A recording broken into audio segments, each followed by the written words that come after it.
이 시각 주요 뉴스입니다. 제25호 태풍 콩레이가 한반도를 빠져나갔습니다. 하지만 2명이 사망하고 1명이 실종됐고 또 전국에 1,000동이 넘는 주택이 침수되는 등 곳곳에 큰 피해를 남겼습니다. 마이크 폼페이오 미국 국무장관이 오늘 북한을 방문합니다. 폼페이오 장관은 북한에서 비핵화 방안 등을 논의한 뒤 오늘 오후 문재인 대통령을 접견할 예정입니다. 경남 창녕에서 올해 첫 조류 인플루엔자 AI 바이러스가 검출됐습니다. 정부는 긴급 차단 방역 조치에 들어갔습니다. 잠시 뒤에 뵙겠습니다.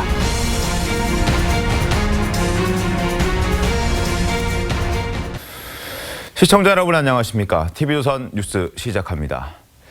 제25 태풍 콩레이가 한반도를 빠져나갔지만 각종 피해가 잇따랐습니다. 2명이 숨지고 1명이 실종된 것으로 집계됐고 전국에서 1,000동이 넘는 주택이 침수됐습니다. 첫 소식 장동욱 기자입니다. 태풍 콩레이는 제주도와 남해안 일대에 집중적으로 피해를 입혔습니다. 제주도는 하루 310mm라는 기록적 폭우에 대규모 정전 사태까지 일어났고 부산에선 지붕이 부서지고 담장이 무너져 내렸습니다. 하천이 범람하며 인명피해도 잇따랐습니다.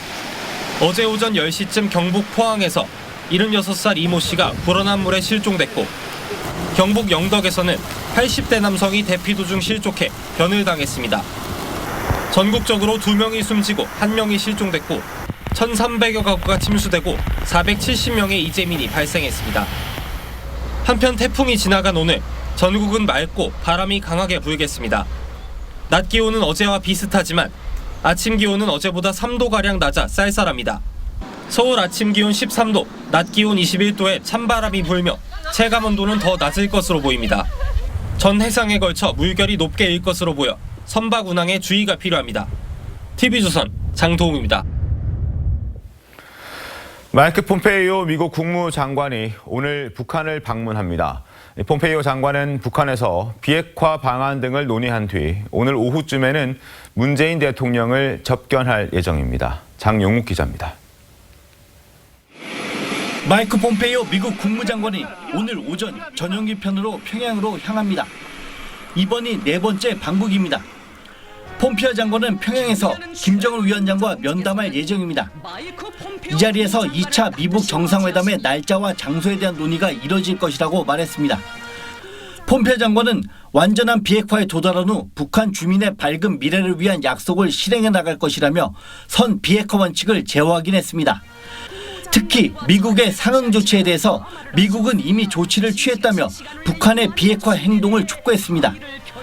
또 비핵화 목표에 다다를 때 정전협정을 끝내는 평화협정에 서명하게 될 것이라며 중국도 참여할 것이라고 덧붙였습니다. 방북에 앞서 어제 일본을 방문한 폼페이오 장관은 아베 일본 총리를 만나 북한 비핵화 문제 등을 논의했습니다. It's important for us to hear from you as I travel to Pyongyang to make sure that we're fully in sync with respect to missile programs, the CBW program. We will bring up the issue of the abductees as well. 폼페이오 장관은 방북 일정을 마친 뒤 오늘 오후 서울로 올 예정입니다.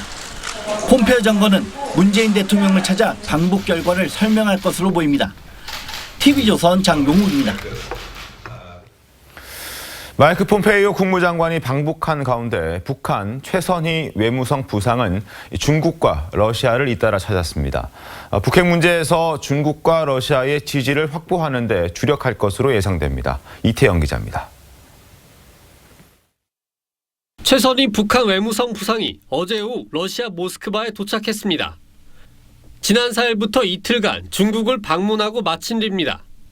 최 부상은 모스크바 공항에서 3자 협상하러 방문했다는 말을 한 것으로 전해집니다. 최 부상은 오늘 러시아 모르글로프 차관과 양자회담을 한 뒤 내일 중국 측 쿵시안유 외교부 부부장이 참석하는 북중러 3자 회담을 개최할 예정입니다. 이에 따라 최 부상은 오늘 폼페이오 장관과 함께 방북하는 스티븐 비건 국무부 대북정책특별대표와는 만나지 못하게 됩니다. 최 부상은 대신 북핵 문제에서 중국과 러시아의 지지를 확보하는 이른바 우군 다지기 행보에 주력할 것으로 보입니다. 러시아와 중국은 최근 유엔 대북 제재 완화를 강조하면서 미국에 맞서고 있습니다. 中方坚定认为，施压不是我们的目的，执行制裁是安理会决议的要求，推动政治解决同样也是。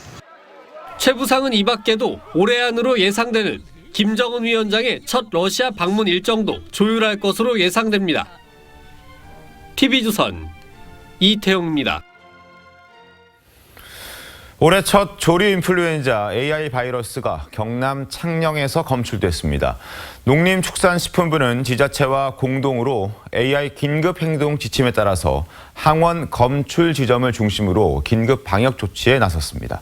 장동훈 기자입니다. 경남 창녕에서 올가을 첫 조류 인플루엔자 AI 바이러스가 검출됐습니다. 농림축산식품부는 어제 경남 창녕의 장척저수지 인근에서 채취한 야생조류 분변에서 H5형 AI 항원이 검출됐다고 밝혔습니다.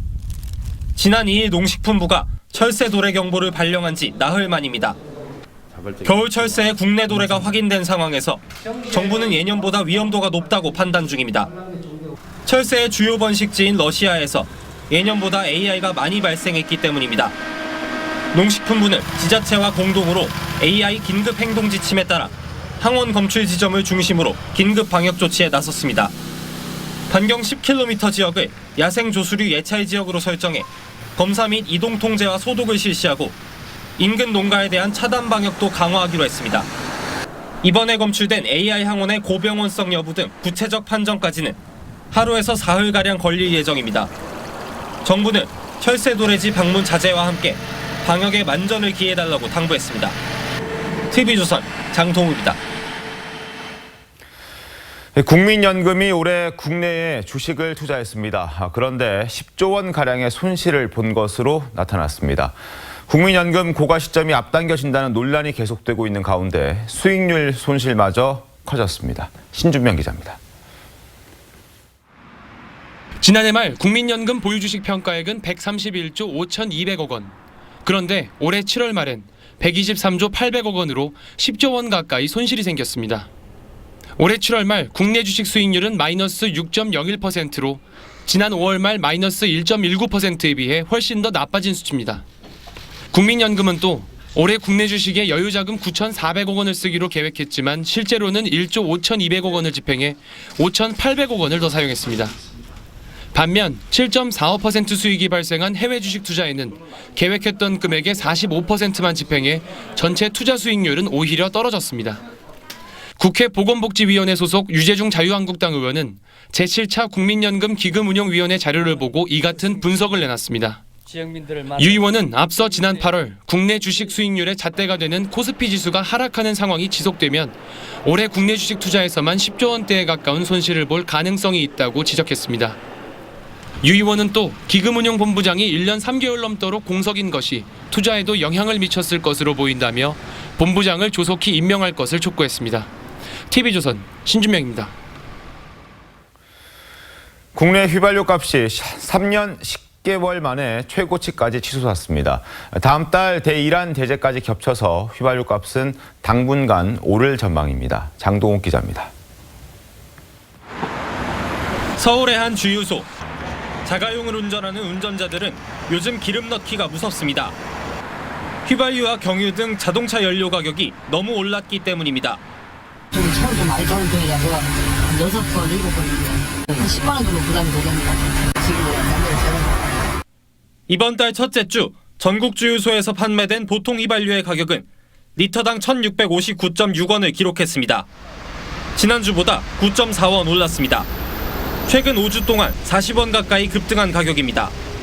지난 2014년 12월 둘째 주 이후 약 3년 10개월 만에 최고치입니다. 휘발유 가격은 서울이 가장 높았습니다. 서울은 6.8원 오른 17,444.8원을 기록했고 가장 낮은 곳은 대구로 평균 가격이 1,634.6원이었습니다. 자동차용 경유도 전주보다 10원 오른 1,461.15원을 기록했고 실내 등유는 7.8원 오른 975.5원에 판매됐습니다. 국내 기름값 고공행진은 국제유가의 상승 때문입니다. 우리나라가 주로 수입하는 두바이유는 전주보다 배럴당 3.2달러 오른 82.9달러로 80달러를 넘어섰습니다. 우리나라 휘발유 가격은 국제유가 대비해서 한 2주, 3주 후행하는 그런 시차를 발생하고 있는데 지금 2, 3주 전에 국제유가가 계속 지금 상승했거든요. 한 2, 3주 정도는 더 추가로 상승할 가능성이 아주 높다라고. 석유공사는 11월 이란 제재를 앞두고 공급 감소가 우려되고 있어 국내 유가는 당분간 오름세를 지속할 것으로 전망했습니다. TV조선 장동입니다. 최근 개봉한 영화에서 감초 같은 역할로 호평을 받는 배우들이 있습니다. 비중은 작지만 주연보다 더 돋보인다는 평을 들은 조연들을 백은영 기자가 소개합니다. 박성웅은 안시성에서 20만 대군을 이끌고 고구려를 침략한 당태종 이세민 역을 맡았습니다. 주요 출연진 중 유일하게 액션 장면이 없지만 날카로운 눈빛, 묵직한 대사톤으로 전쟁의 신이라 불렸던 당태종 역을 완벽히 소화했습니다.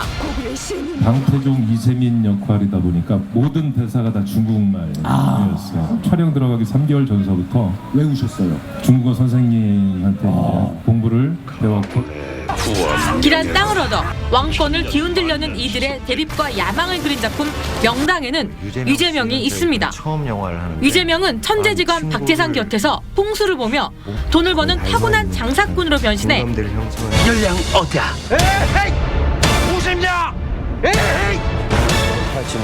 영화 속 팽팽한 긴장감을 풀어주는 웃음 담당을 합니다. 박 차장. 네. 이거 시나리오 좀 수정해야 되겠는데? 네. 물을 좀 많이 타야 될 것 같습니다. 연구해 보자고. 드라마와 영화를 넘나들며 선한 이웃집 할아버지부터 사이비 교주까지 다양한 연기를 펼쳐온 장광은 쇠약의 인질극을 유발하는 청와대 외교안보 수석 역을 맡았습니다. 막강한 권력을 이용해 각종 비위를 저지르는 악의 축으로 존재감을 과시합니다. TV조선 백은영입니다. 이상으로 뉴스를 마치겠습니다. 시청해주신 여러분 고맙습니다.